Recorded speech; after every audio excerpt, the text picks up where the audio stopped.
Get her off this plane. Now! The words cut through the first-class cabin like a blade. Sharp. Public. Final. For half a second, nobody moved. Then the sound returned in pieces. A champagne flute clinked against crystal. Leather creaked as someone shifted in their seat. Somewhere near the galley, a latch snapped shut too hard, like a door slammed in anger. Elizabeth Turner sat in the seat 1A.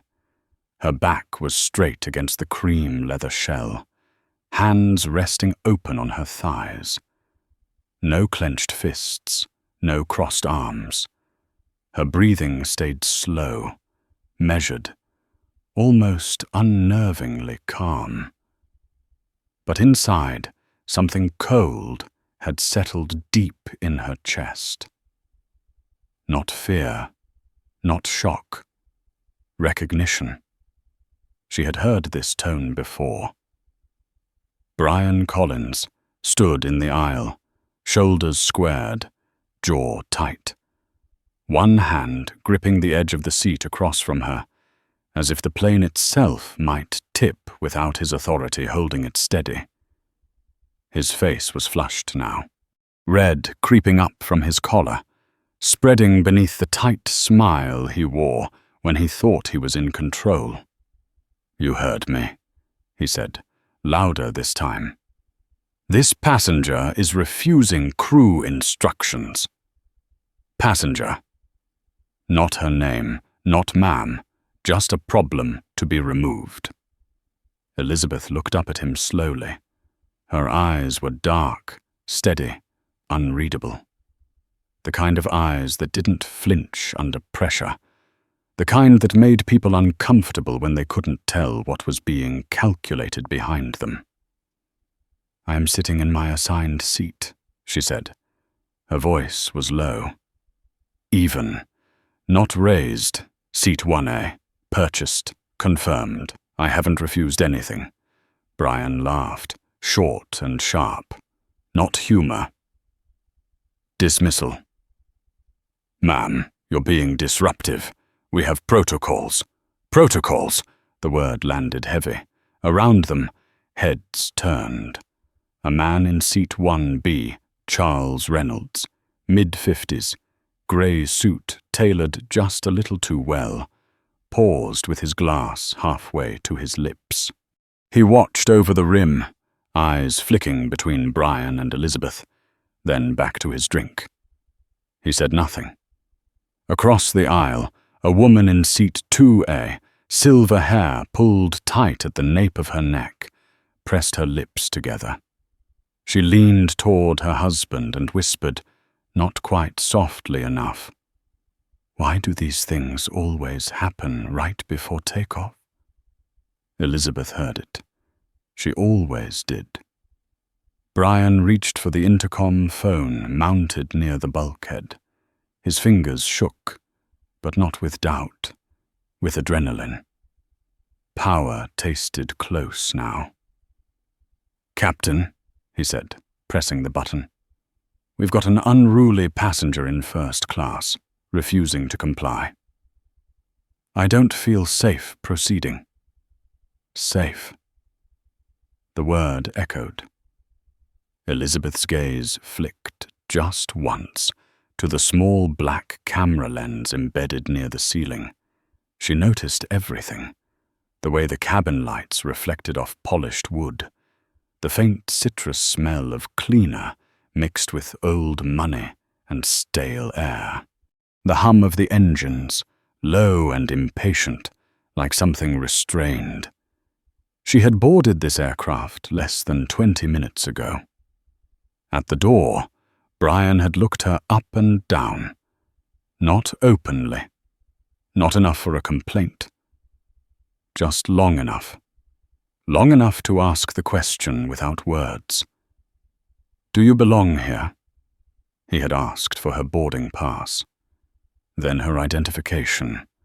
He had held her passport longer than necessary, flipping pages as if waiting for a reason to say no. When Charles Reynolds arrived behind her, Brian hadn't even glanced at his pass, had greeted him by name, had offered a pre-departure drink with a grin that hadn't reached his eyes. Elizabeth had noted it all, filed it away. She always did. Now, as the intercom crackled back with the captain's voice, tired and irritated, she felt the temperature in the room change.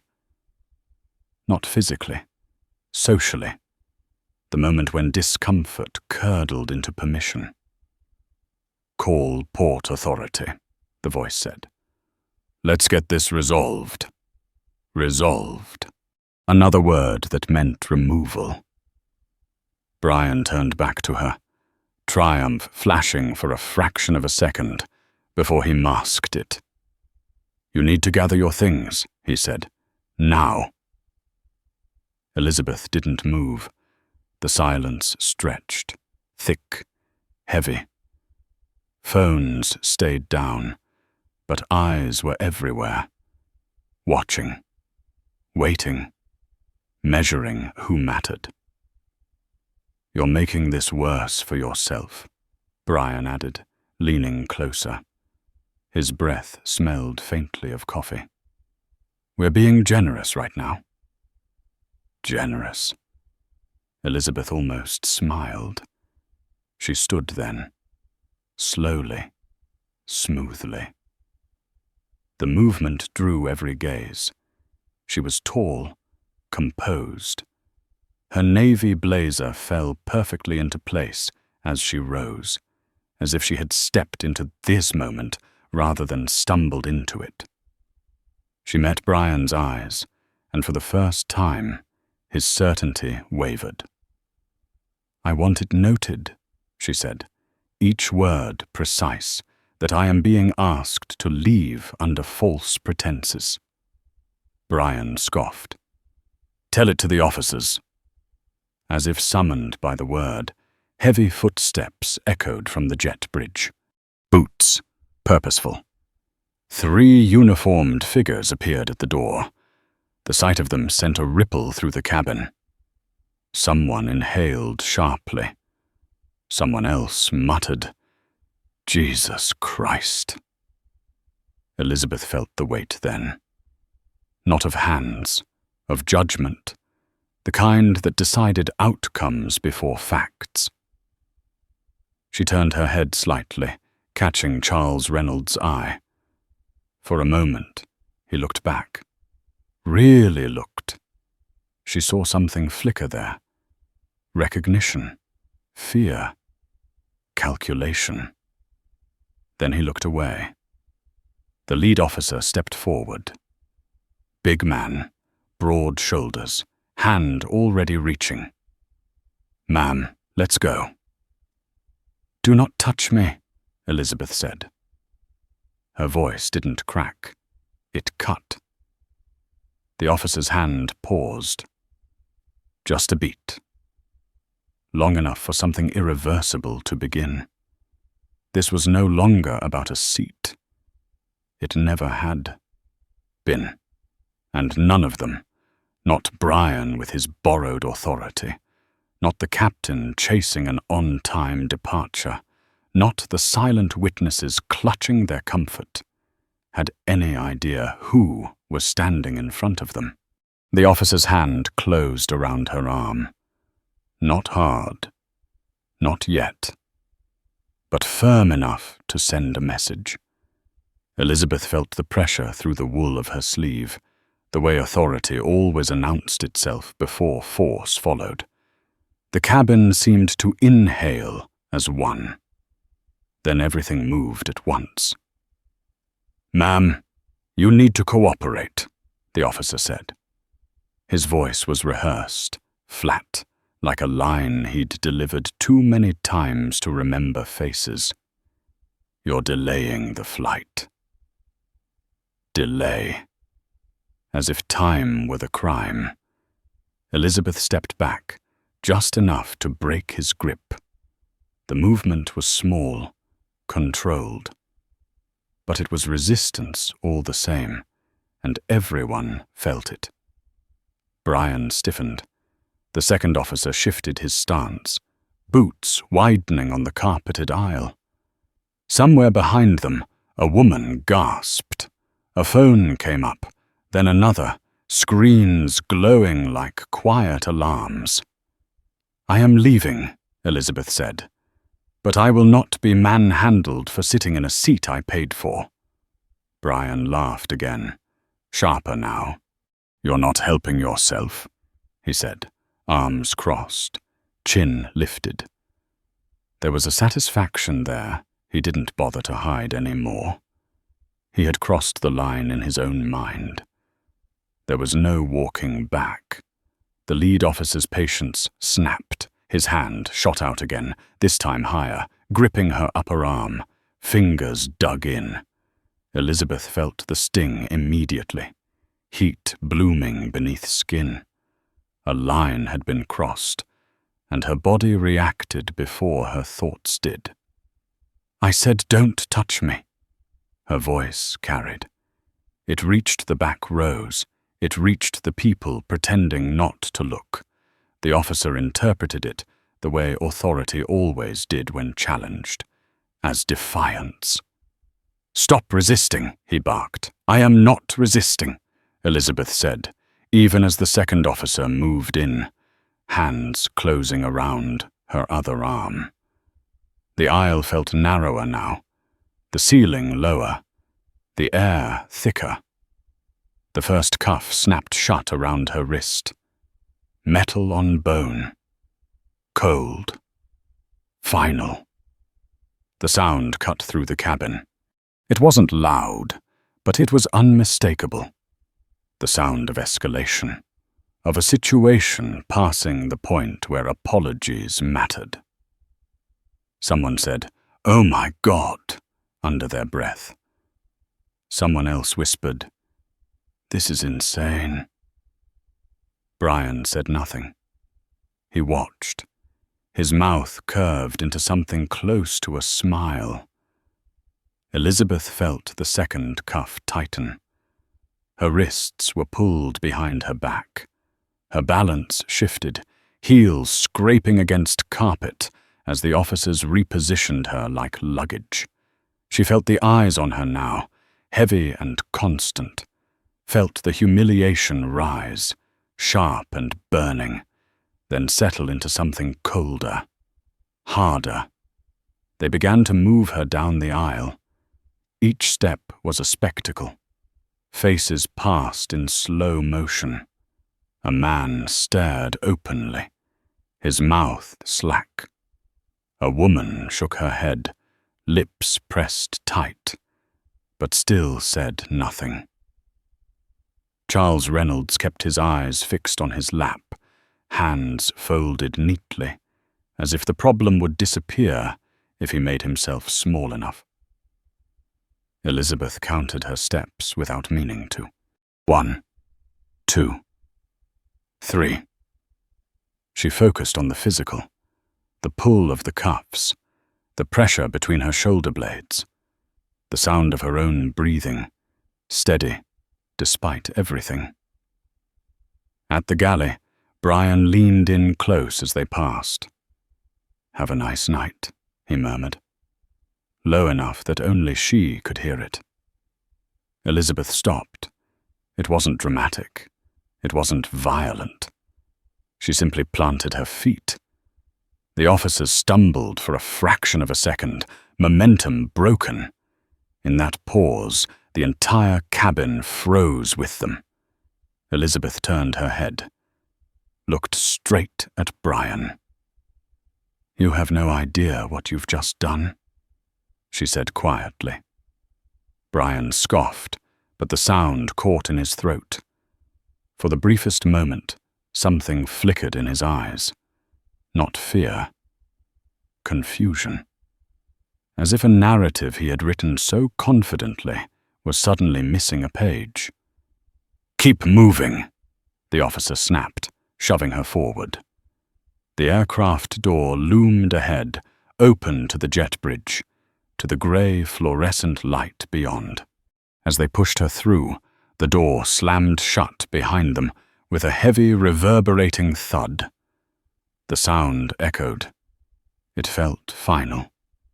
Inside the jet bridge, the air was colder. Damp. The smell of rain and fuel mixed together, sharp and metallic. Elizabeth stumbled once, caught herself. No one offered help. They didn't need to. They were done with her now. Behind the sealed door, the flight attendants resumed their routines. Drinks were refilled, voices lowered. The machine moved on. In seat 2A, a young woman with dark hair pulled into a loose bun, lowered her phone, hands shaking. Her screen showed the last frozen frame of Elizabeth being dragged past the galley. She stared at it for a second, then at the caption she'd typed, almost without thinking.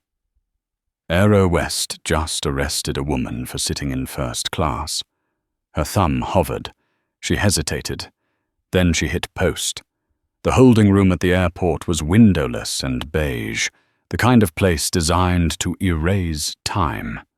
Elizabeth sat on a metal bench, one wrist still cuffed to a steel rail bolted into the wall. The air smelled of old coffee and disinfectant. Somewhere outside, a phone rang and rang. For the first 10 minutes, she did nothing but breathe.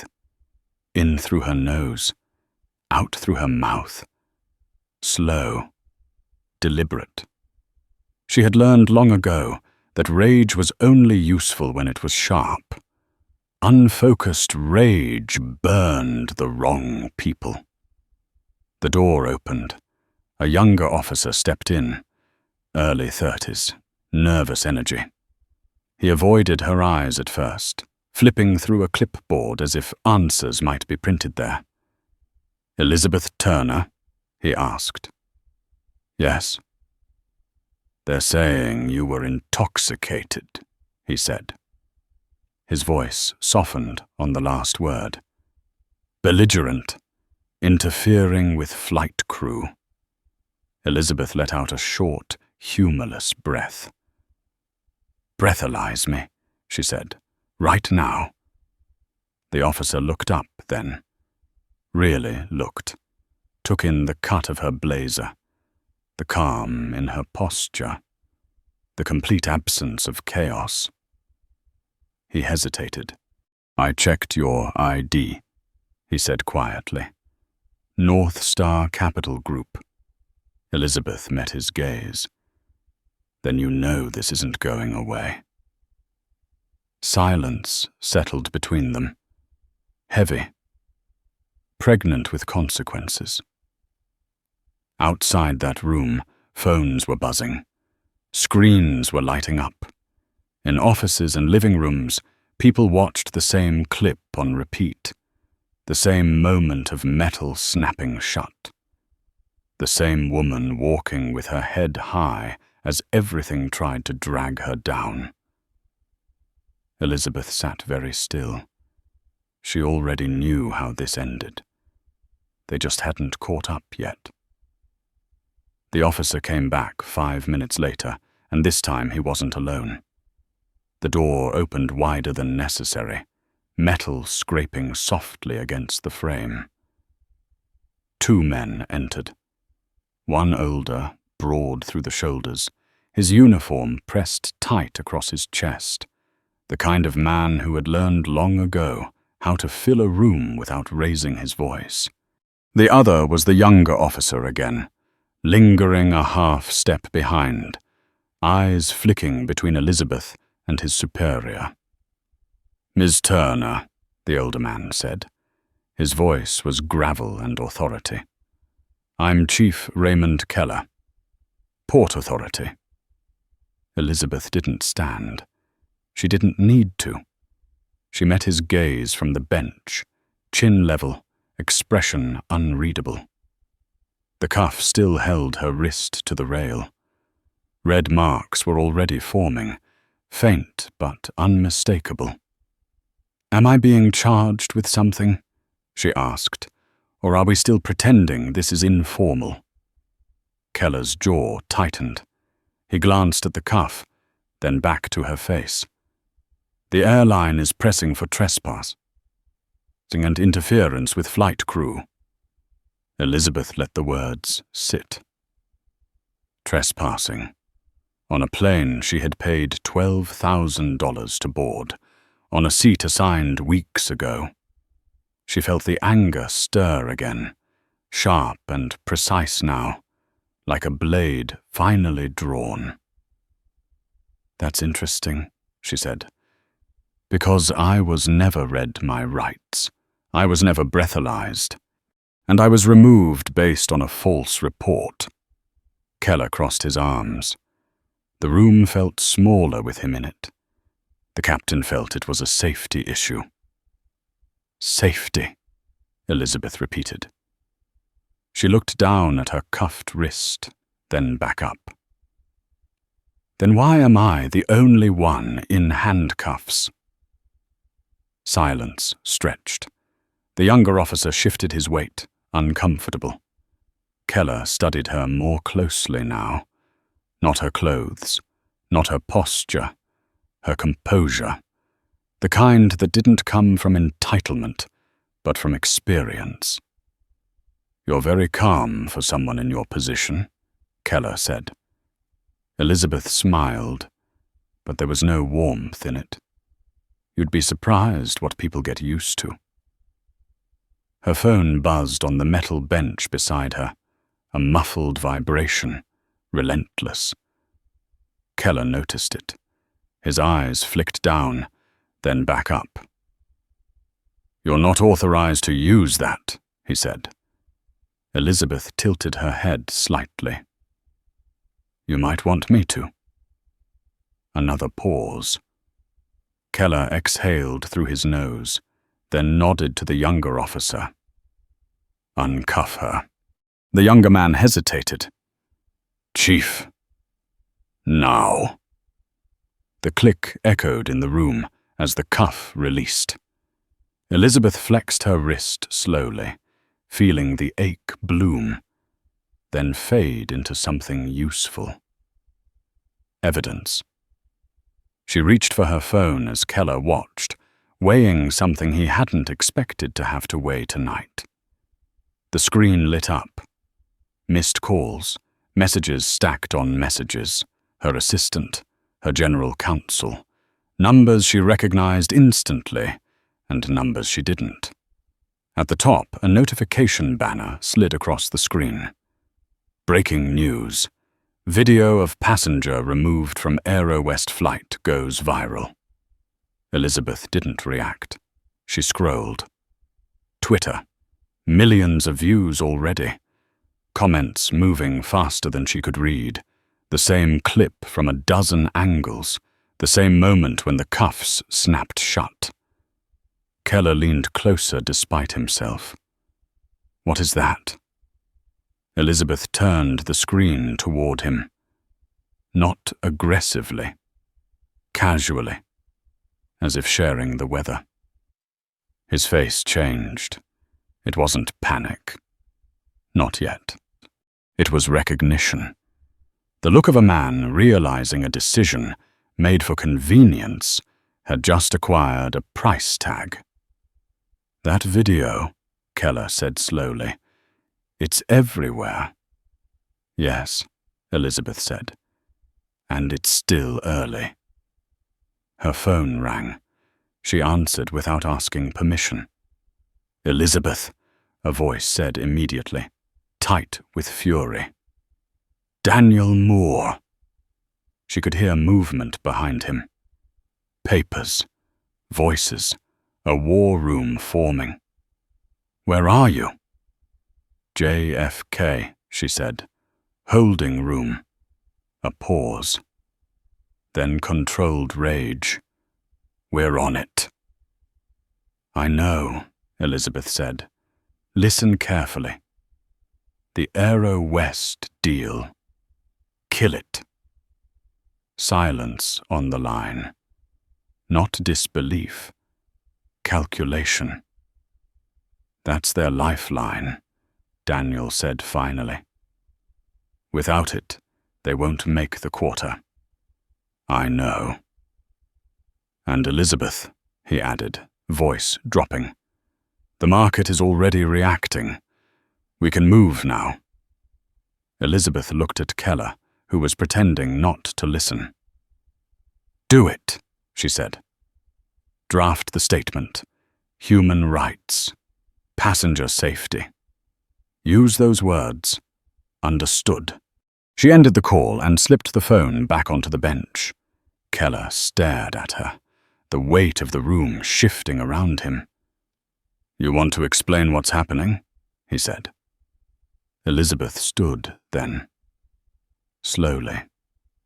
The room seemed to recalibrate around her height, around her certainty. What's happening, she said, is that an airline made a very public mistake. Keller swallowed. Are you threatening I'm stating facts? Another phone buzzed. This time, Keller's. He glanced at the screen. His expression tightened. He answered. Yes, he said. I'm with her now. He listened. His eyes flicked up to Elizabeth again. Stayed there longer this time. Yes, he said again. Understood. He hung up and exhaled. The room felt different now. Lighter. Dangerous in a new way. The airline has withdrawn the complaint, he said. Effective immediately. Elizabeth nodded once. Good. You're free to go, Keller added. Elizabeth picked up her bag, smoothing the strap over her shoulder. She paused at the door, turning back just enough to meet his gaze. You should know, she said. This didn't start with handcuffs. It started with someone deciding I didn't belong. Keller said nothing. Outside, flashes lit up the hallway. Cameras, voices calling her name. She stepped forward into it without hesitation. Somewhere over the Atlantic, Flight 882 continued west, unaware that its course had already been rewritten.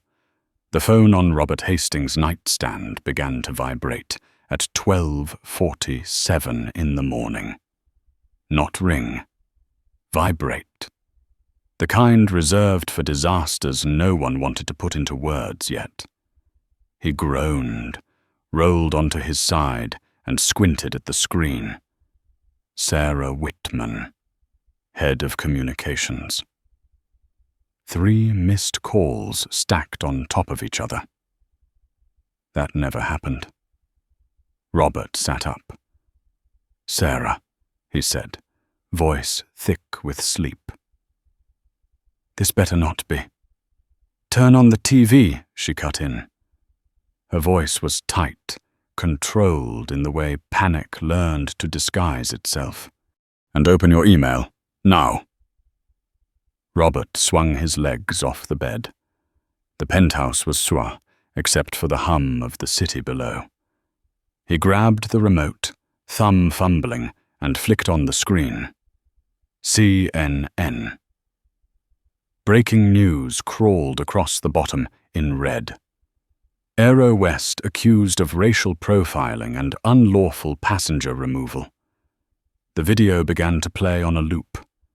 Shaky at first, then steady. A woman in a navy blazer, calm, handcuffs snapping shut.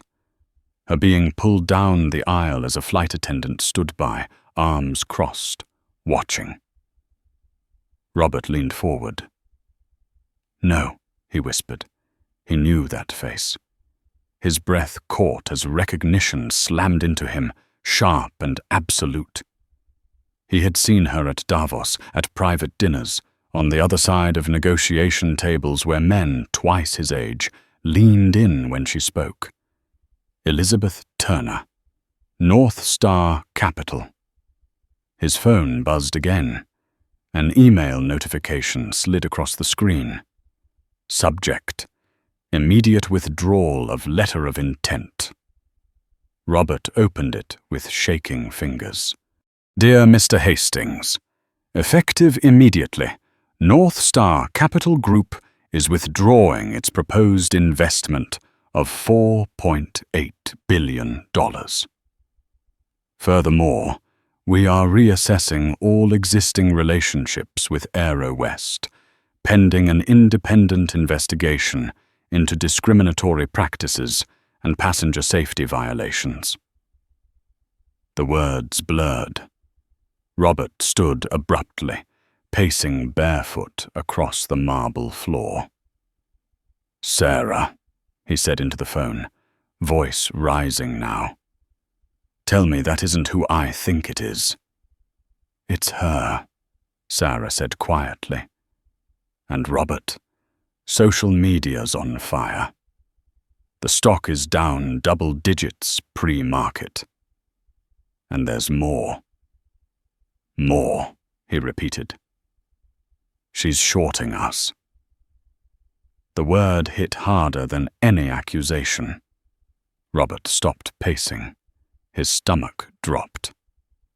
That's not possible, he said. She wouldn't. She already did. Robert ran a hand through his hair, fingers catching on sweat. Get me the flight manifest, and get Brian Collins on the line, now. Minutes later, the cockpit of Flight 882 was dark, lights dimmed to a nighttime glow. Brian Collins stood near the galley, coffee cup in hand, talking too loudly to a junior attendant named Melissa. He was relaxed, almost cheerful. You can't let them push you around, he said, gesturing with his cup. People think because they bought a seat, they own the plane. Melissa shifted uncomfortably. She seemed pretty calm, Brian. Calm people are the worst, he said with a smirk. They know exactly what they're doing. A soft chime echoed through the cabin. The satellite connection indicator flickered, then turned green. Brian's phone buzzed in his pocket. He frowned, pulling it out. Missed calls. Dozens. Messages flooding in faster than he could read. His smile faded. What's going on? Melissa asked. Brian opened a news alert, his face drained of color. Video shows Aero West purser involved in passenger removal amid racism allegations. Racism, he scoffed weakly. That's ridiculous. Another alert. North Star Capital pulls $4.8 billion a deal. Brian's hand began to shake. $4.8 billion, he whispered. The cabin phone rang. 3 chimes. Urgent. Brian froze, then grabbed it. Collins, he said. Get to the cockpit. Captain Grant's voice snapped. Gone was the tired indifference. This was fear. Now. Brian walked forward on legs that suddenly felt too light.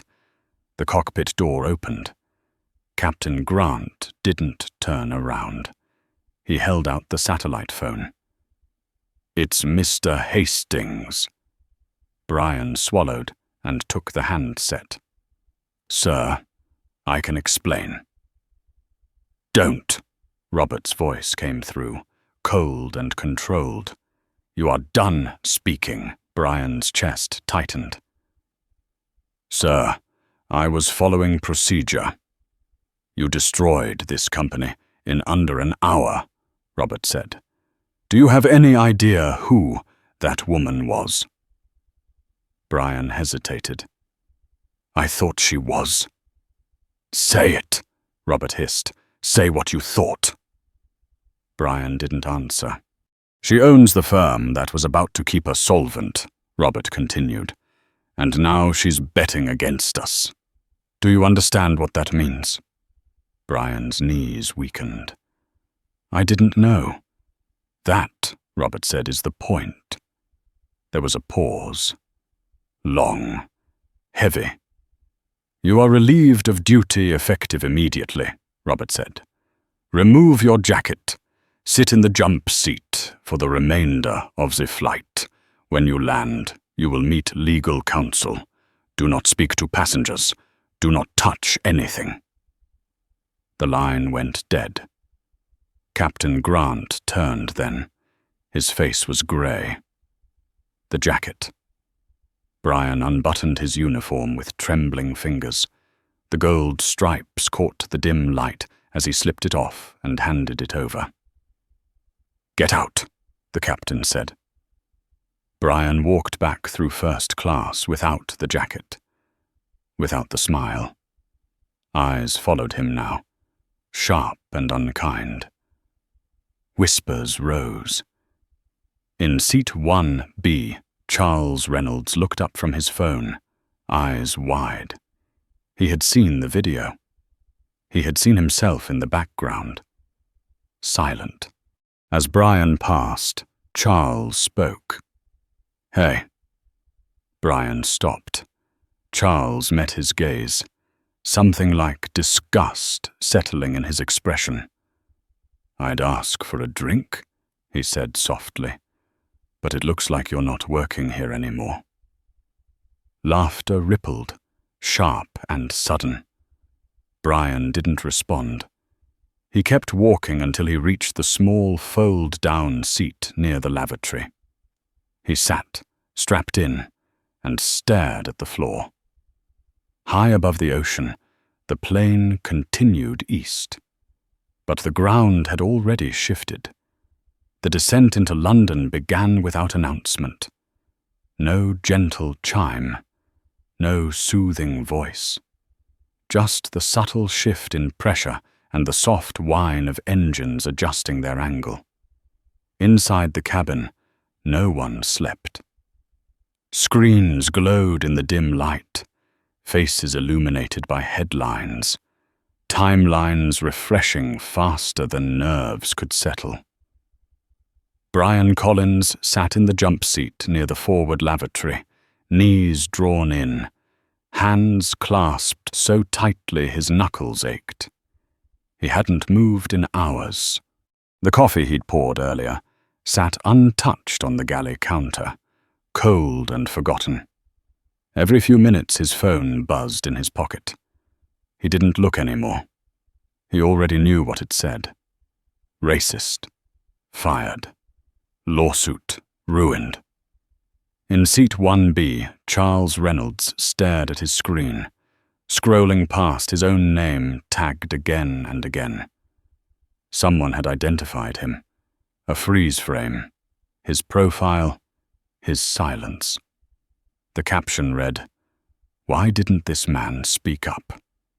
He swallowed and locked his phone, as if that might erase the moment. It didn't. The seatbelt sign clicked on. The cabin stilled. Captain Grant's voice finally came over the speakers, tight and formal. "Ladies and gentlemen, please remain seated after landing. Authorities will be boarding the aircraft." A murmur rippled through the rows. Brian squeezed his eyes shut. The wheels touched down with a muted thud. London rain streaked across the windows, grey and relentless. The aircraft taxied past rows of lights and silent hangars, then stopped at a remote stand. Not a gate. That detail didn't go unnoticed. The forward door hissed open. Cold air rushed in, sharp with fuel and damp concrete. Footsteps followed. Purposeful. Measured. It wasn't police who boarded first. It was a woman in a charcoal coat, hair pulled back so tightly it looked sculpted, heels clicking against the galley floor like a metronome. She carried a thin leather folder under one arm. Behind her moved two men who didn't wear uniforms but didn't need to. Their eyes scanned the cabin the way predators assessed terrain. She stopped just inside the doorway. "Brian Collins," she said. Her voice wasn't loud. It didn't need to be. It carried. Brian opened his eyes. Slowly he unbuckled and stood. His legs shook. He steadied himself against the bulkhead. "Yes," he croaked. "I'm Margaret Hale," she said. "General Counsel for Aero West Europe. You're coming with me." Brian's mouth opened. "Closed. Am I under arrest?" Margaret studied him for a beat. "That depends entirely on what you say next." One of the men placed a hand lightly between Brian's shoulder blades. Not rough, just enough to guide. The cabin watched as Brian was led forward, past the faces that had once deferred to him. No one spoke. They didn't take the jet bridge. They took the stairs. Rain misted the tarmac as Brian was guided down into the open air. His thin white shirt clung to his back. At the bottom of the steps waited a black SUV, engine running, headlights cutting through the grey. Margaret opened the door herself. "Get in," she said. The vehicle pulled away, weaving between equipment and service trucks, heading not toward the terminal, but toward the private hangars at the edge of the field. Brian's heart hammered. His thoughts raced, bargaining already. Union, misunderstanding, apology. The hangar doors were open when they arrived. Inside, the space was cavernous, lit by harsh white lights.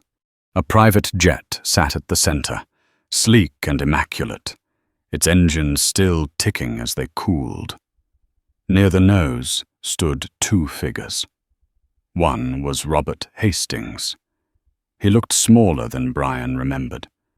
His suit was rumpled, tie loosened, eyes rimmed red. He paced, hands clasping and unclasping as if trying to wring sense from the air.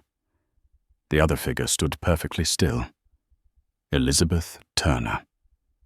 She wore a navy suit now, sharper than before, the cut severe and deliberate. A porcelain cup rested in her hand, steam curling faintly into the air. She looked rested, centered, as if the last 12 hours had been an inconvenience, not a trauma. Brian's breath caught. Margaret stepped aside. "There he is." Robert turned, his face contorted. "You," he said, voice breaking. "You absolute fool." Brian dropped to his knees without realizing he'd done it. The concrete was cold through his trousers. "Sir." "I didn't know," he said, words tumbling over each other. I didn't know who she was. Elizabeth tilted her head slightly. The movement was almost curious. "And that," she said, voice calm, precise, "is exactly the problem." She stepped forward. Her heels echoed in the hangar, each sound measured. She stopped an arm's length from him. "You looked at me," she continued, "and you decided I didn't belong. Not because of policy, not because of safety, but because of what I look like. Because you thought power had a uniform, a face, a sound." Brian sobbed now. "I was just doing my job." "No," Elizabeth said. "You were abusing it." Robert rushed forward, eager, desperate. "Elizabeth, he's terminated. Effective immediately. HR is already processing it. We'll issue the apology. We'll cooperate fully." Elizabeth didn't look at him. She turned back to Brian. "If you had known I was a billionaire, you would have offered me champagne, she said. Because you thought I was just another woman who could be pushed, you offered me handcuffs. She straightened and handed her empty cup to one of the men behind her. Get him out of my sight, she said. The guards lifted Brian to his feet. He didn't resist. There was nothing left to resist with. Robert turned to her, forcing a smile that didn't reach his eyes. We can still fix this, he said. The funding. The partnership. Elizabeth finally faced him. I didn't come to London to sign that deal, she said. Robert frowned. Then why are you here? Elizabeth opened the folder Margaret had brought. Inside were documents, thick and neatly tabbed. She set them on the hood of the SUV. I'm here, she said, to finalize the acquisition. Robert stared. What acquisition? Elizabeth picked up a pen. Heavy, deliberate. While you were flying, she said, my team was buying your debt, every piece of it they could get their hands on. Robert's face drained of color. I own the airline now, Elizabeth said. This signature is just the formality. The pen touched paper. The scratch of ink filled the hanger, loud and unmistakable. The sound of the pen lifting from the paper felt louder than the engines cooling behind them. Elizabeth capped it slowly and handed the folder back to Margaret Hale. No flourish, no pause for reaction. The transaction had already happened. This was just the moment everyone else realized it. Robert Hastings stared at the documents as if they might rearrange themselves into a different ending. His mouth opened, closed. He looked suddenly older, the kind of man whose authority had existed only as long as no one challenged it. You can't do this, he said finally. The words were thin, unconvincing. Elizabeth met his eyes. It's already done. Margaret stepped forward. Effective immediately, Elizabeth Turner is the majority owner of Aero West Holdings. The board has been notified. Emergency session convened. Mr. Hastings, you are relieved of your duties for cause. Robert laughed once. A brittle, broken sound. For cause, he repeated. You're firing me. Elizabeth nodded. Your culture allowed what happened. You benefited from it. You ignored it when it was convenient. That's cause. Robert's composure collapsed. I built this company, he said, voice cracking. Decades. I took it public. And tonight, Elizabeth said, cutting him off. You sold it. She turned away from him, as if the matter were settled. In her world, it was. Brian Collins was being guided toward the far side of the hangar, shoulders slumped, eyes hollow. He didn't look back. There was nothing left behind him worth seeing. Elizabeth walked toward the jet. The rain had picked up, tapping softly against the metal roof, a steady, indifferent rhythm. At the base of the stairs, she stopped and looked back one last time. Mr. Hastings, she said. He flinched at the sound of his name. As owner, she continued, my first directive is a full internal investigation. Staffing, training, complaint history, everything. No settlements, no quiet exits. Transparency. Margaret nodded. Already in motion. Elizabeth placed one hand on the rail of the stairs. And one more thing. Robert swallowed. Yes. Effective immediately, she said. I am grounding every Aero West aircraft operating under leadership that signed off on tonight's decision. until further notice. Robert's knees buckled. He caught himself against the SUV. "You'll destroy us," he whispered. Elizabeth looked at him, really looked at him, for the first time that night. "No," she said. "I'm saving what's left." She turned and climbed the stairs. The jet door closed behind her with a soft, final hiss. 6 months later, the morning sun over Heathrow painted the tarmac gold. The aircraft lined up at the gates no longer carried the aggressive red logo that once dominated the sky. In its place was something restrained. Slate-grey fuselages, clean lines, a single word etched near the forward door in understated lettering. North Star. Inside the renovated headquarters, the air smelled of fresh coffee and new carpet. Elizabeth stood by the floor-to-ceiling windows of the corner office, hands loosely clasped behind her back. Planes moved below in steady, orderly lines. No chaos, no rushing, just motion with purpose. Her assistant, Michael Grant, stood nearby, tablet in hand. He looked tired, satisfied. "The quarterly numbers are in," he said. "Revenue up 18% year over year. Fuel costs down nearly 40% since the engine retrofit." Elizabeth nodded, eyes still on the runway. "And customer satisfaction?" she asked. Michael smiled. "Up across every category, especially first class." She turned then. "And the training, mandatory bias and de-escalation certification for all flight crews," he said. "Blind hiring protocols in place. Third-party audits ongoing." "Good," Elizabeth said. "It's working because people know they're being watched." Michael hesitated. "There's also an update on legacy matters."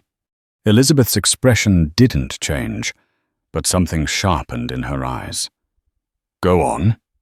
"Hastings settled with the board," Michael said. "No severance. Assets liquidated. He's out of the industry. And Collins." Michael glanced down. "Working nights at a rental desk outside Luton. No airline will touch him." Elizabeth absorbed that. Not with satisfaction, with closure. Her phone buzzed. A text message lit the screen. "Mom, saw the new commercial during the game. Respect is the destination. Proud of you." Elizabeth smiled then. A real one.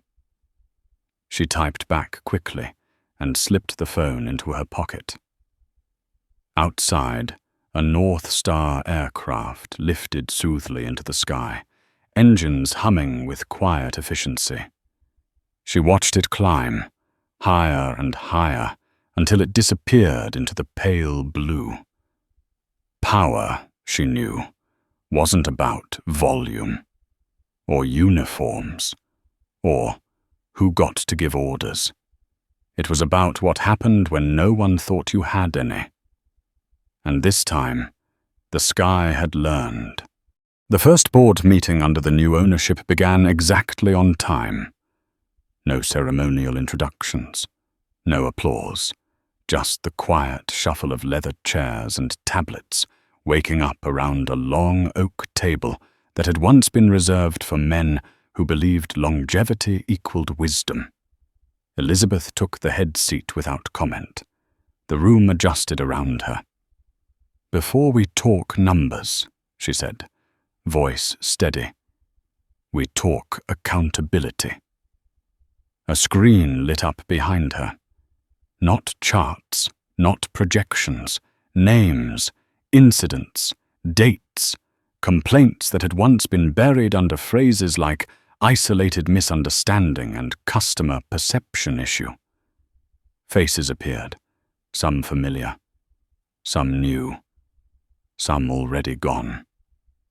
A director cleared his throat. "Elizabeth, we're aligned on reform, but the press didn't create this," she said. "We did." Silence followed. Not hostile. Learning. She moved through the agenda with precision. Training reforms, reporting channels that bypassed management bottlenecks, consequences that didn't disappear behind severance agreements. Every sentence carried weight, not because she raised her voice, because she didn't. Outside that room, the industry watched. Airlines that had once shrugged at similar incidents began announcing policy updates within weeks. Statements appeared. Committees formed. Consultants were hired. It wasn't altruism. It was survival. Elizabeth left the meeting before it ended. She had learned long ago that presence mattered more than dominance. Michael fell into step beside her as they walked the corridor lined with black and white photographs. New crews, new planes, new faces that reflected the world they served. "Media requests are stacked," he said. "Interviews, panels. They want you to be the face of change." Elizabeth slowed. She stopped in front of a photograph of a flight attendant helping an elderly passenger down a jet bridge. Hand steady, eyes kind. "I don't want to be the face," she said. "I want this to be normal." Michael nodded. He understood. That afternoon, she boarded a flight out of Heathrow. Commercial, window seat. Not first class. She watched the cabin as people settled. A mother juggling a toddler and a carry-on. A man in work boots slipping off his cap as he sat. A woman with silver hair reading a paperback with the concentration of someone who had earned quiet. The flight attendant approached her row. Young, nervous energy. She smiled without assumption. "Can I help you with anything, ma'am?" Elizabeth shook her head. "I'm all set. Thank you." The attendant moved on. No hesitation. No double take. Elizabeth closed her eyes and let the engines pull them forward. Somewhere over the Atlantic, she thought about the moment that had started everything. Not the handcuffs, not the hangar. The look that asked if she belonged. Belonging, she knew, was a lie people told themselves to justify gates. The plane landed in Paris just before dusk. The city glowed gold and grey. Elizabeth stepped into the terminal with nothing but her bag, and the quiet knowledge that she had changed something that could not be undone. At a cafe near the exit, she paused, ordered tea, sat alone at a small table. People passed without recognition. She preferred it that way. Her phone buzzed. A news alert.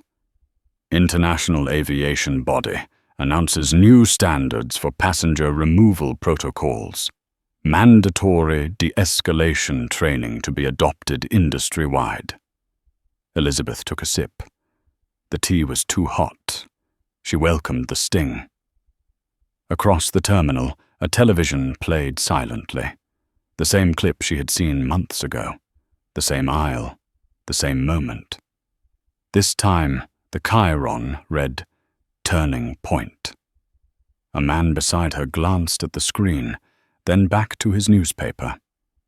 "World's changing," he muttered. Elizabeth smiled to herself. That evening, she returned home. The house was quiet, familiar.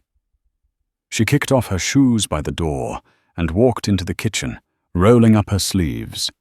She cooked pasta. Simple, the way her mother had taught her. She set the table for one, then paused, added another plate. Habit. Memory. After dinner, she sat on the porch and watched the neighborhood settle. Porch lights flickered on. A dog barked. Somewhere, a radio played an old song. Her phone buzzed again. A message from an unknown number. "Thank you. I was on that flight. I didn't say anything. I should have. I won't make that mistake again." Elizabeth stared at the screen for a long moment. She typed a response, erased it, then typed again. "Do better next time. That's how it changes." She set the phone down. The night deepened. Crickets filled the space between thoughts. Elizabeth leaned back and let herself feel it all. The anger that had sharpened her, the restraint that had protected her, the quiet satisfaction that came not from revenge, but from repair. Tomorrow would bring more work, more resistance, more moments where power tried to disguise itself as policy. But tonight, the air was still, and somewhere, on a plane lifting into the dark, a passenger sat without fear of being asked to prove they belonged. That was enough. The call came from Washington, just after sunrise. Elizabeth was already awake, standing in her kitchen with a mug of black coffee cooling in her hands, watching the light creep across the hardwood floor. The number on the screen was unfamiliar, but the pause before the ring stopped told her everything. Institutions always called early, when they wanted to sound urgent but calm. "Ms. Turner," the voice said when she answered. "Male, measured, educated. This is Deputy Secretary Alan Whitaker, Department of Transportation." Elizabeth didn't sit. "Good morning. I won't waste your time," Whitaker continued. "What happened on that flight has triggered a federal review. Aviation safety, civil rights, passenger removal protocols. Congress is asking questions." Elizabeth looked out the window at a jogger passing by, headphones in, oblivious to the machinery of consequence beginning to turn. "They should," she said. Whitaker cleared his throat. "We'd like your cooperation." "You already have it," Elizabeth replied. "The video is public. The records are available. The culture was documented long before that night." A beat. "We were hoping you might testify." Elizabeth closed her eyes briefly. Not from hesitation, from calculation. "When?" "Soon," he said. "This won't be quiet." "No," she agreed. "It won't." She ended the call and set the mug down untouched. Across the country, similar conversations were beginning. At airline headquarters, at regulatory offices, at boardrooms that had once treated complaints as noise. The system was adjusting reluctantly to a new variable it could not ignore. By mid-morning, the headlines had shifted. Airlines announce new passenger removal policies. Industry scrambles. After Aero West fallout. Elizabeth watched it all from a distance, refusing interviews, declining panels. She didn't need to speak loudly. The evidence was doing that, for her. At North Star headquarters, the executive floor buzzed with controlled urgency. Analysts moved quickly, voices low. Lawyers reviewed language with surgical precision. Michael met her outside the conference room, tablet pressed to his chest. 2 carriers just requested consultations, he said. They want to preempt any exposure. Elizabeth nodded. They want insulation. They want survival. Then they'll listen. The meeting room filled with faces on screens. CEOs, compliance officers, legal teams, suddenly very interested in ethics. Elizabeth spoke less than anyone else. When she did, it was direct. You don't need better slogans, she told them. You need fewer moments where people feel entitled to escalate instead of listen. A man with silver hair and a practiced smile leaned forward. With respect, Ms. Turner, aviation is a high-stress environment. So is surgery, Elizabeth replied. So is law enforcement. Stress isn't an excuse. It's a test. No one argued. That afternoon, she walked through the training facility on the lower floors. New hires moved through simulated cabins. Actors played frustrated passengers. Cameras recorded every interaction. Instructors paused scenarios mid-sentence, dissecting tone, posture, language. Elizabeth stopped near the back of the room. Watched. A young trainee hesitated as an actor raised his voice. The instructor intervened. Pause. What are you feeling? The trainee swallowed. Defensive. And what should you do with that? Slow down, she said. Lower my voice. Ask questions.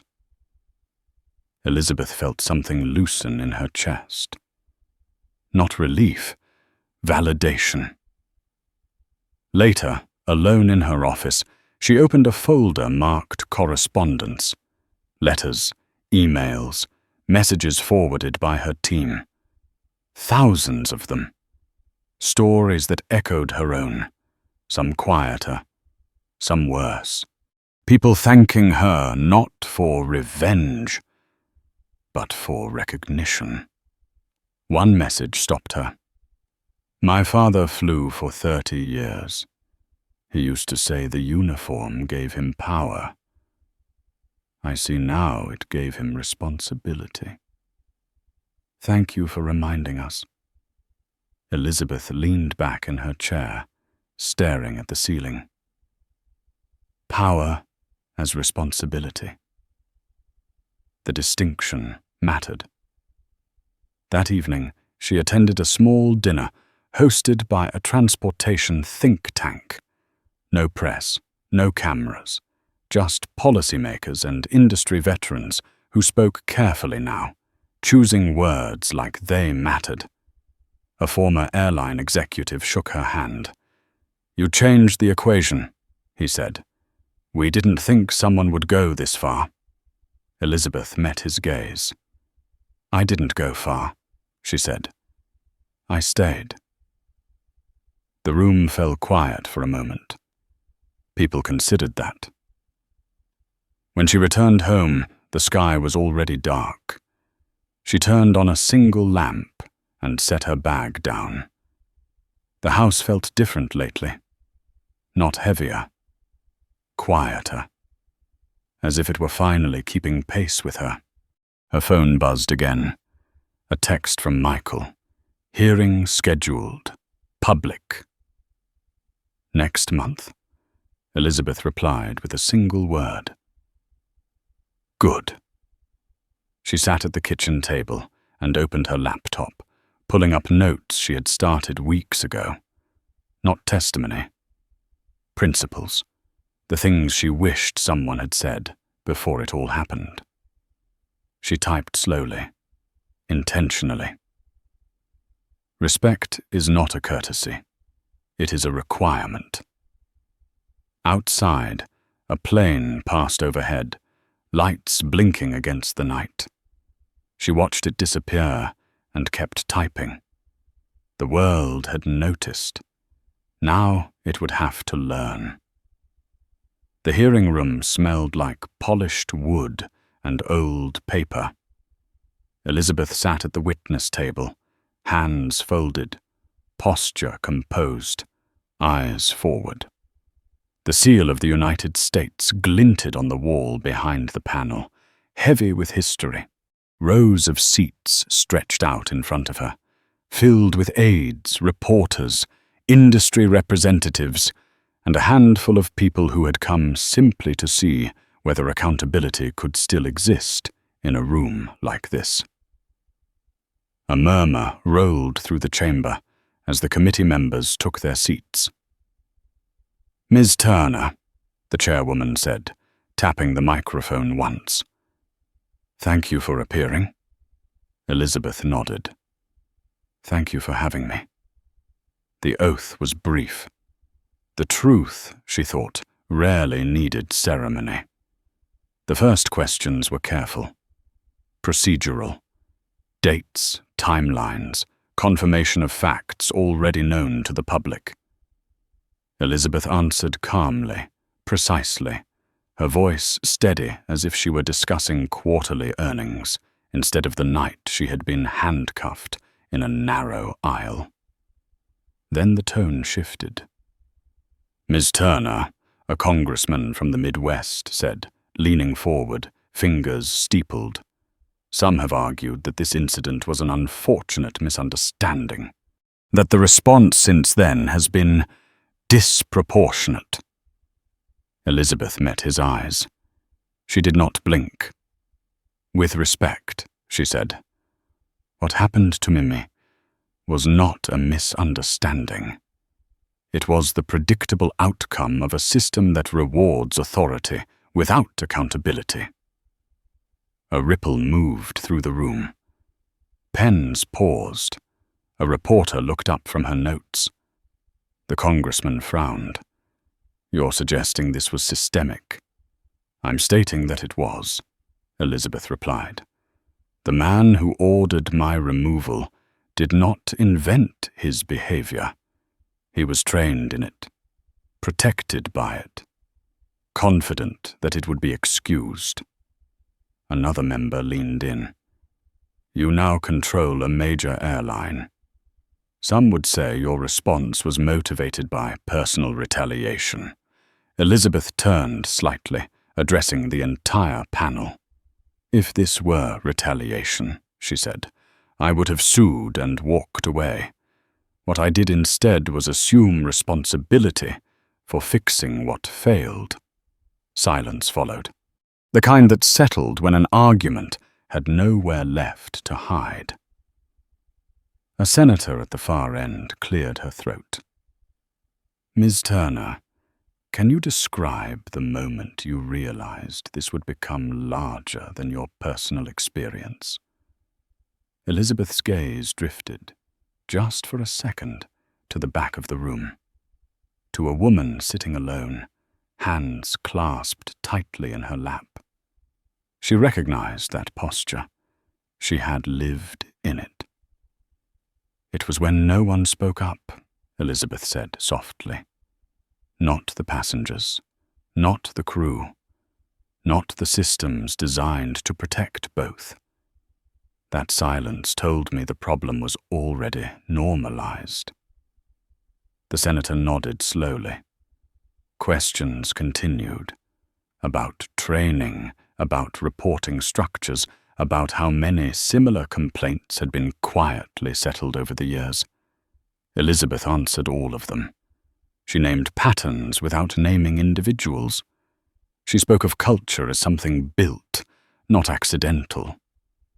After 2 hours, the chairwoman leaned back mispers. "Turner," she said, "what would you say to the millions of Americans watching who may feel powerless in moments like the one you experienced?" Elizabeth paused. The room leaned with her. "I would say this," she began. "Power does not always look like money or titles. Sometimes it looks like refusing to disappear when someone tells you that you should." When the hearing adjourned, the room erupted into movement. Cameras surged forward. Questions flew. Elizabeth stood, thanked the panel, and walked past the noise without breaking stride. Outside, the steps of the building were crowded with people. Protest signs mixed with handmade posters. Some bore slogans, others bore names, faces, stories. A woman stepped forward as Elizabeth descended the steps. Late 40s, worn coat, nervous smile. "I was on a flight like that once," the woman said quietly. "Different airline, different year. I didn't fight it. I went home and told myself it was just how things were." Elizabeth stopped, looked at her too. "It wasn't," she said. The woman nodded, eyes bright. "I know that now." Elizabeth continued down the steps, her security detail parting the crowd with minimal force. She entered the waiting car and closed the door behind her. The city moved past the window, monuments and traffic and people going about their lives, most of them unaware of how close the balance always was. Her phone buzzed. A message from Michael. Vote passed. Unanimous recommendation. New federal standards moving forward. Elizabeth closed her eyes briefly. Not in relief, in resolve. That night, back at home, she sat at her desk and opened the notebook she had been keeping since the incident. It wasn't a diary. It was a record of moments, of decisions, of things she refused to forget. She wrote one line and underlined it. Silence is not neutral. The next morning, an email arrived from an airline she had never worked with. "We reviewed our procedures after your testimony. We found gaps. We are fixing them. Thank you." Elizabeth read it twice, then archived it. Progress rarely announced itself with fanfare. It arrived quietly, through discomfort, through acknowledgement, through the slow dismantling of habits that had once been invisible. She stood and walked to the window. A plane crossed the sky, contrail cutting a clean white line through blue. Elizabeth watched until it faded. The system was changing, not because it wanted to, because it had to. Charles Reynolds learned the cost of silence on a Tuesday afternoon. He was sitting in his corner office overlooking the river, jacket draped over the chair, tie loosened just enough to suggest approachability. The meeting had ended 10 minutes earlier. Numbers were good. Profits steady. He should have felt fine. Instead, his phone wouldn't stop vibrating. At first, he ignored it. Then his assistant knocked, pale and tight around the eyes. "Charles," she said, voice low. "You need to see this." He took the phone. The image was familiar. Too familiar. A paused frame from the viral video. First-class cabin. A woman being pulled down the aisle. And there, slightly blurred but unmistakable, was him. Seat 1. B. Head turned away, hands folded. The caption beneath it read, "This man watched and did nothing." Charles felt heat crawl up his neck. "That's unfair," he muttered. "I didn't know what was happening." His assistant didn't respond. The article scrolled on. Identified as the chief executive of Reynolds Logistics. Quotes from social media, from customers, from his own employees. Silence is a choice. His email chimed. Then again, and again. By noon, the board requested an emergency call. By 1, a statement was drafted.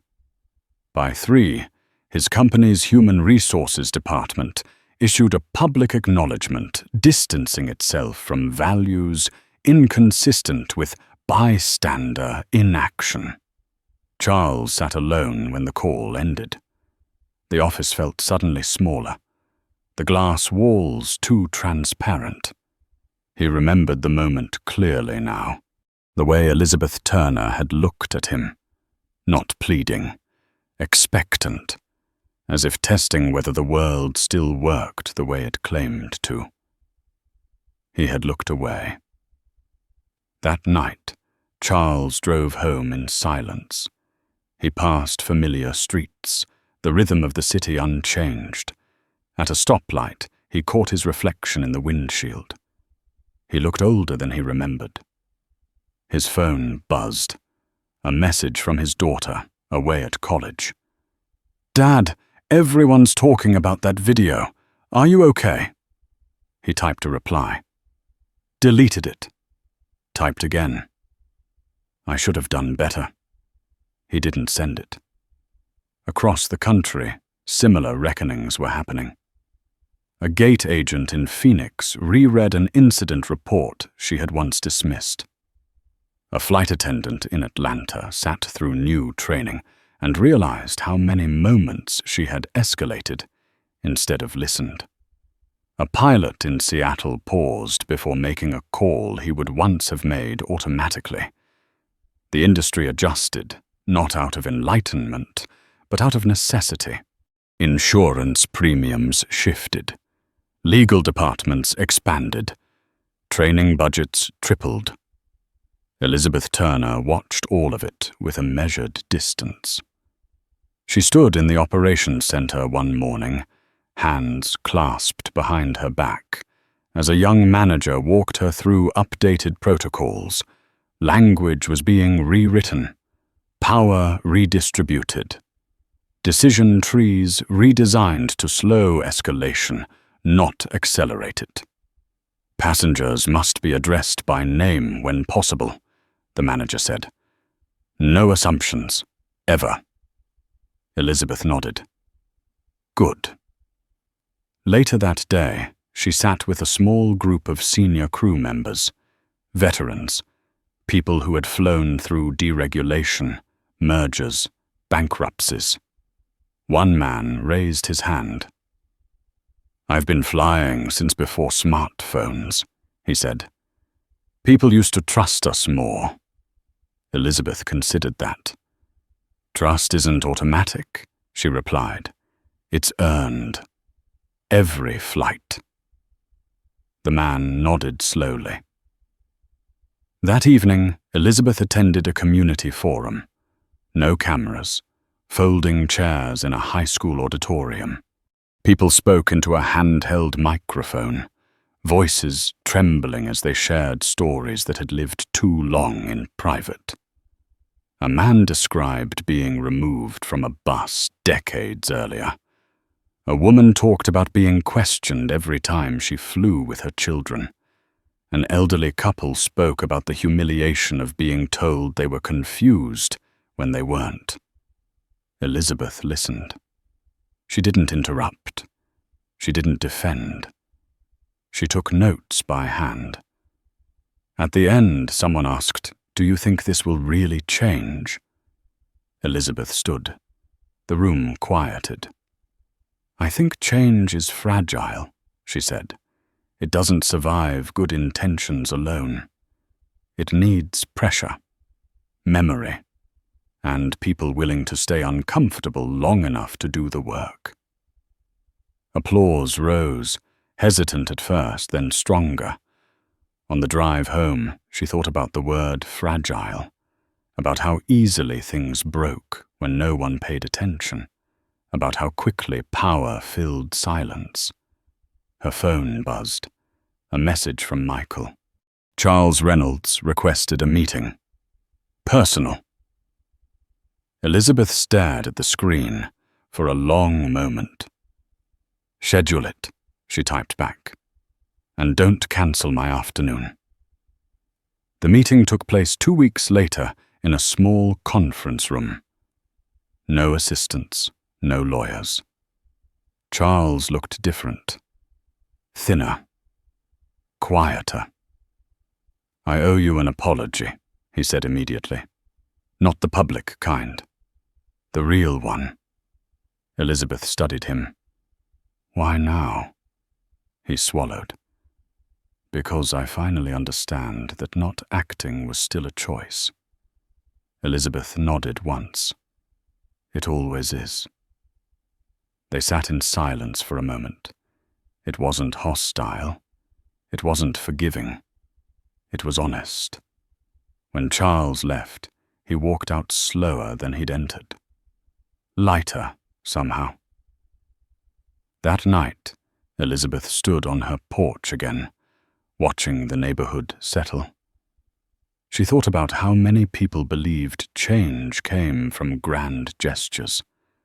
Sometimes, she knew, it came from a man finally admitting he had looked away, and deciding not to do it again. 6 months after the hearing, the airline no longer felt like a crisis response. It felt like an institution learning how to breathe differently. Elizabeth walked through the main concourse of the renovated terminal without an entourage, coat draped over one arm, pace unhurried.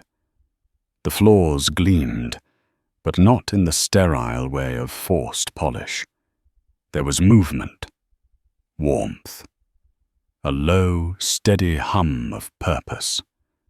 She watched a gate agent kneel to speak to an elderly man at eye level, watched a flight attendant pause, listen, nod, and solve a problem without raising her voice. Small things, the kind that never made headlines. At the end of the concourse, a temporary exhibit had been installed. Photographs, stories, short paragraphs printed in clean type. Passengers stopped as they passed, reading without being told to. Elizabeth slowed, scanning the wall. This is where change starts. Not with rules, with people. Michael joined her, hands clasped behind his back. "Passenger satisfaction surveys came in this morning," he said quietly. "Top 3 in the industry, across all demographics." Elizabeth nodded. "And complaints." "Down sharply," he said. "But the ones we get now are different, specific, actionable." She turned to him. "That means people trust the system enough to seek." They walked on. Later that afternoon, Elizabeth sat in a modest conference room with a group of new hires, not executives, not managers, frontline staff, flight attendants, gate agents, customer service reps, the people who would live with the decisions made far above them. One young man raised his hand. "Can I ask you something honest?" Elizabeth gestured for him to continue. "Do you ever get tired," he asked, "of being the example?" The room stilled. Elizabeth considered the question. "Sometimes," she said. "But I get more tired of pretending things don't matter."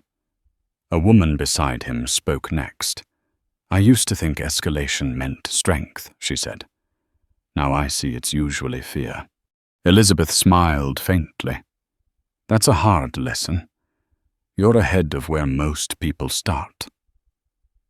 When the session ended, Elizabeth remained seated as the room emptied. The quiet settled around her, familiar and grounding. She thought about the first time she had walked down an airplane aisle in handcuffs, about how alone that moment had felt. And she thought about this room now, filled with people who would never know that version of the airline. That was the point. That evening, she attended the retirement ceremony of a pilot who had flown for 38 years. The man shook her hand, eyes shining. "I never thought I'd see this industry change," he said. "Not like this," Elizabeth replied simply. Neither did I. On her drive home, the city lights blurred softly against the window. She let her mind wander, something she hadn't allowed herself in a long time. She thought about her mother's voice, about lessons learned quietly at kitchen tables, about dignity as something practiced, not claimed. Her phone buzzed. A message from her daughter. Saw the training video they played on my flight today. It was different. Better. I felt safer.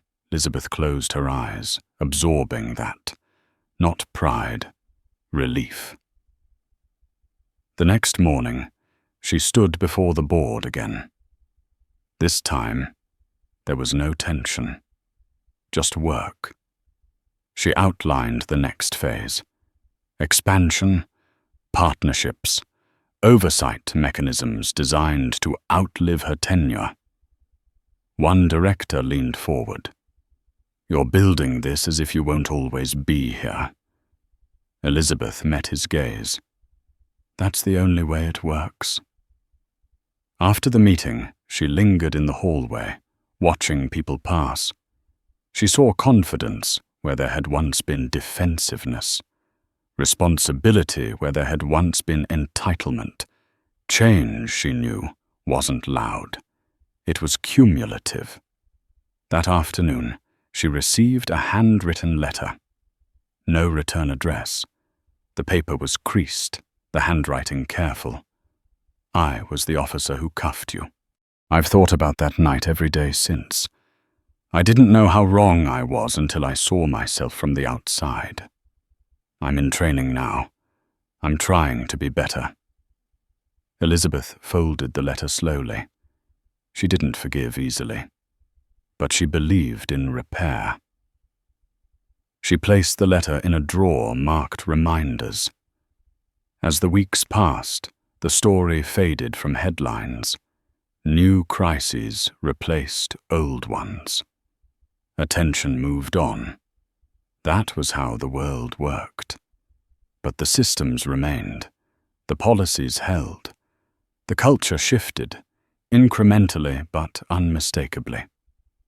Elizabeth found comfort in that anonymity, in knowing the work continued without her needing to explain it. One evening, she boarded a late flight home. Middle seat, economy. The cabin was full. A man beside her apologized for taking the armrest. She smiled and waved it off. As the plane leveled out, the lights dimmed. She looked down the aisle, watching the steady rhythm of people settling into shared space. No one questioned who belonged. Elizabeth leaned back, closed her eyes, and listened to the sound of the engines. Strong, even, carrying everyone forward. This, she thought, was what justice looked like when it stayed. Quiet, durable, human.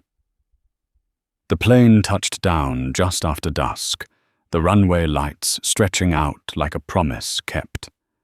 Elizabeth remained seated for a moment after the chime sounded, hands resting lightly on her lap, listening to the familiar orchestra of arrival. Seatbelts clicking open, overhead bins unlatching, voices rising, unguarded, ordinary. No tension, no edge.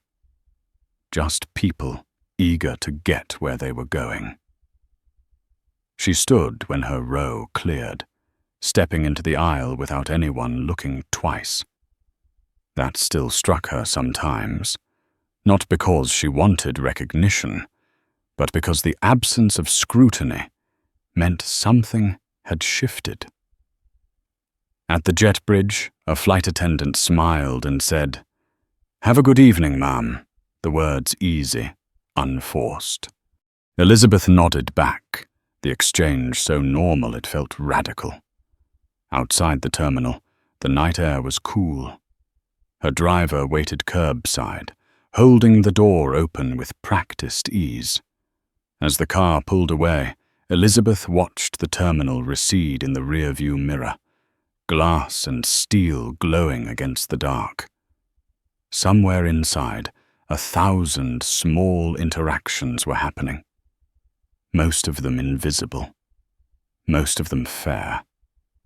At home, she set her bag down and loosened her coat, the quiet settling around her like a familiar companion. She moved through the house without turning on every light, muscle memory guiding her. In the kitchen, she poured a glass of water and leaned against the counter, letting the day finally catch up to her. Her phone buzzed softly. It was an alert, not from the news this time, but from the airline's internal dashboard. Passenger feedback. A short comment highlighted in blue. First time I've flown in years without feeling anxious. Thank you for making this feel human again. Elizabeth stared at the screen longer than necessary. Then she locked the phone and set it face down. She stepped outside onto the porch. The neighborhood was quiet, porch lights glowing, a television murmuring somewhere down the block. She breathed in deeply. Not relief. Completion. The story people told about her still circulated. The woman dragged off a plane. The billionaire who took over an airline. The moment that went viral. She understood why it stayed with people. Drama always did. But that had never been the ending. The ending was this. A world where that story didn't need to be told again. She thought about the countless passengers she would never meet. The employees whose names she would never know. The small choices they would make on ordinary days that would never trend, never be filmed, never be argued over online. Those choices mattered more than any headline. Power, she had learned, wasn't proven in moments of spectacle. It revealed itself in systems that worked when no one was watching. Her phone buzzed again. This time, it was a message from Michael. Board approved the final rollout. Training becomes permanent. No sunset clause. Elizabeth typed back with a single word. Good. She stayed on the porch as the night deepened, watching a plane cross the sky, its lights blinking steadily, confidently, moving forward without apology. Somewhere inside that aircraft, a child was pressed against a window in wonder. Somewhere else, a tired worker was closing their eyes, trusting they would arrive safely. Somewhere, someone who once feared being questioned was simply sitting in their seat. That was enough. Elizabeth turned back toward the house, shutting the door gently behind her. Tomorrow would bring more work, more vigilance, more reminders that progress required maintenance. She was ready for that. She always had been. Before turning in for the night, she checked her phone one last time. A message draft sat unsent in her notes. Words she had written weeks ago and never shared. Dignity is not granted. It is upheld. She closed the app without posting it. Some truths didn't need broadcasting. They needed practicing. As the lights went out, the house settling around her, Elizabeth allowed herself a rare, quiet certainty. What had happened to her would not define her. What she built afterward already had. And if this story made someone pause the next time they felt small in a powerful place, if it made someone speak up when silence felt easier, if it reminded someone in uniform or authority that their power came with responsibility, then it was worth telling. So if you're still here, still listening, remember this. The next moment like that may not go viral, There may be no cameras, no headlines, just a choice. What you do in that moment matters more than you think. And if this story stayed with you, pass it on. Not as drama, but as a reminder. Because change doesn't start in boardrooms or courtrooms. It starts with people who decide not to look away.